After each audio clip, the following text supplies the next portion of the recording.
चिड़िया। हाँ, आपकी दोस्त टूनी चिड़िया आ गई है एक नई कहानी लेकर।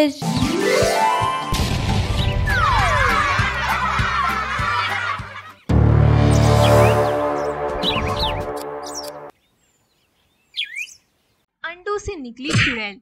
ये कहानी एक खूबसूरत से आशियाने की है जहाँ कई सारे पशु पक्षी अपना जीवन बसर कर रहे थे। उसी आशियाने में एक भयानक चुड़ैल चील का साया था जो हर रोज रात के समय जंगल में आती थी और पक्षियों को गहरा नुकसान पहुंचाती थी। उस चील चुड़ैल के कहर से आशियाने के सारे पक्षी बेहद समस्या में पड़ चुके थे।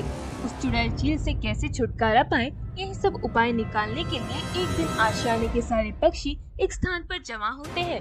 पक्षियों, इस चुड़ैल चील का कहर तो हमारे आशियाने में कुछ ज्यादा ही बढ़ता जा रहा है। हमें तुरंत इस चुड़ैल चील का कुछ करना होगा, वरना हम सारे पक्षियों की जान खतरे में पड़ सकती है। अरे चिड़िया बहन, वो चुड़ैल चील बहुत खतरनाक चुड़ैल है। उसका सामना करना हम आम पक्षियों की बस की बात नहीं है। हमें कुछ तो करना होगा ना कौवे भाई। हम ऐसे हाथ पे हाथ धरे बैठे तो नहीं रह सकते ना। पक्षियों, आज रात हम सारे पक्षी इस आशियाने के हर पेड़ पर छुपके बैठे रहेंगे और अपने अपने हाथों में एक एक लकड़ी रखेंगे और जब वो चुड़ैल चील हमारे इस आशियाने में आएगी तब हम अपने हाथ में रखी वो लकड़ियों को एक साथ जला देंगे और वो जलती हुई लकड़ियाँ उस चुड़ैल चील के ऊपर फेंक देंगे। ऐसा करने से वो चुड़ैल चील वहीं जलकर भस्म हो जाएगी और हम सब पक्षी उस चुड़ैल चील के कहर से बच जाएंगे। आशियाने के सारे पक्षियों को टुनटुनी चिड़िया का ये उपाय बहुत अच्छा लगता है। रात का समय सारे पक्षी आशियाने के अलग अलग पेड़ पर जाकर छुप जाते हैं और अपने अपने हाथों में एक एक लकड़ियाँ लेते हैं। थोड़े समय बाद जब अंधेरा गहरा होता जाता है तब वो चुड़ैल चील आशियाने में प्रकट होती है। आज तो यहाँ कोई दिखाई नहीं दे रहा, चलो मैं अपना शिकार ढूंढकर अपनी भूख मिटाती हूँ। वो चुड़ैल चील आशियाने में घूमने लगती है। ये देखकर सारे पक्षी अपने हाथ में रखी वो लकड़ियों को जलाते हैं और सब एक साथ वो सारी जलती हुई लकड़ियाँ उस चुड़ैल चील के ऊपर फेंक देती हैं, जिसके बाद वो चुड़ैल चील पूरी तरह से जलने लग जाती है। अरे बचाओ मुझे। तुझे कोई नहीं बचाएगा चुड़ैल चील। तुमने इतने दिनों से हम सारे पक्षियों के नाक में दम कर रखा था।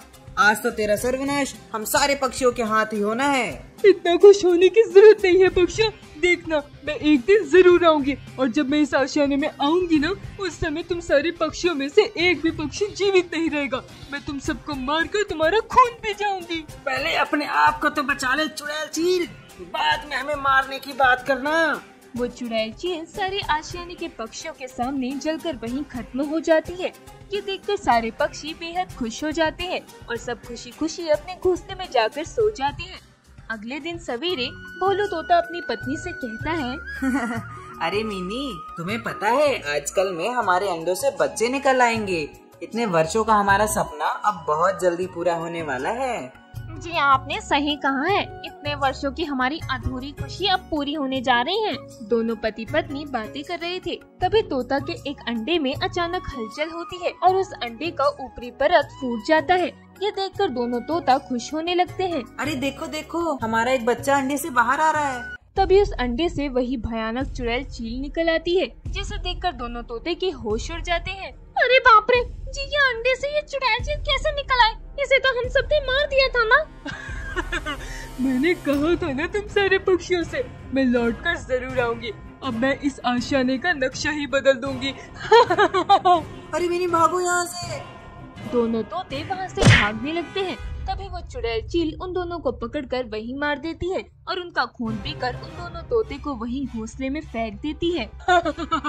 चलो, दो पक्षी तो मौत के घाट उतर गए और दूसरे पक्षियों की बारी है। वो चुड़ैल चील वहाँ से उड़कर चली जाती है। तभी कालू कौवा भोलू तोते के घोंसले में आता है। वो जब दोनों तोते को ऐसी अवस्था में देखता है तो वो दौड़कर आशियाने के सारे पक्षियों को बुलाता है। ये देखकर सारे पक्षी आश्चर्यचकित हो जाते हैं। अरे ये सब कैसे हो गया? ये दोनों तोते को किसने मारा? अरे अरे, अब तो उस चुड़ैल चील का भी सर्वनाश हो गया है। फिर ये दोनों तोते को किसने मारा? कहीं हमारे आशियाने में कोई चुड़ैल तो नहीं आ गई? अरे ऐसा न बोले कौवे भाई, पहले ही एक चुड़ैल ने हमारे नाक में दम कर रखा था, अब ये दूसरी चुड़ैल। नहीं, मुझे तो लगता है किसी पक्षी ने इन दोनों की हत्या कर दी है। सारे पक्षी आपस में चर्चा करके वहाँ से अपने अपने घोंसले में चले जाते हैं। इधर कालू कौवा अपने घोंसले में अपनी पत्नी मुंजी कौवी से बातें कर रहा था। जी कुछ पता चला कि कैसे उन दोनों तोते की हत्या हुई? नहीं मुंजी, ये तो पता नहीं चल पाया। पता नहीं कैसे उन दोनों तोतों की हत्या हो गई। तभी मुंजी कौवे के एक अंडे में अचानक से हलचल होने लगती है। ये देखकर दोनों कौवे घबरा जाते हैं। अरे मुंजी, ये अचानक हमारा अंडा इतने हिलने कैसे लगा? अभी तो बच्चों के आने में काफी समय है ना। हाँ, मैं भी वही सोच रही हूँ। तभी वो अंडा अचानक से फूट जाता है और उसमें से वही चुड़ैल चील प्रकट होती है, जिसे देखकर दोनों कौवे के होश उड़ जाते हैं। अब तुम दोनों कौवे का क्या होगा? अरे ये कैसे हो सकता है? ये चुड़ैल चील ये जीवित कैसे है? तू बिना ये जाने ही मर जाएगा कौवे। तभी वो चुड़ैल चील उन दोनों कौवे को भी मार कर उनका खून पी जाती है और उन्हें भी उनके घोंसले में फेंक कर वहाँ से चली जाती है।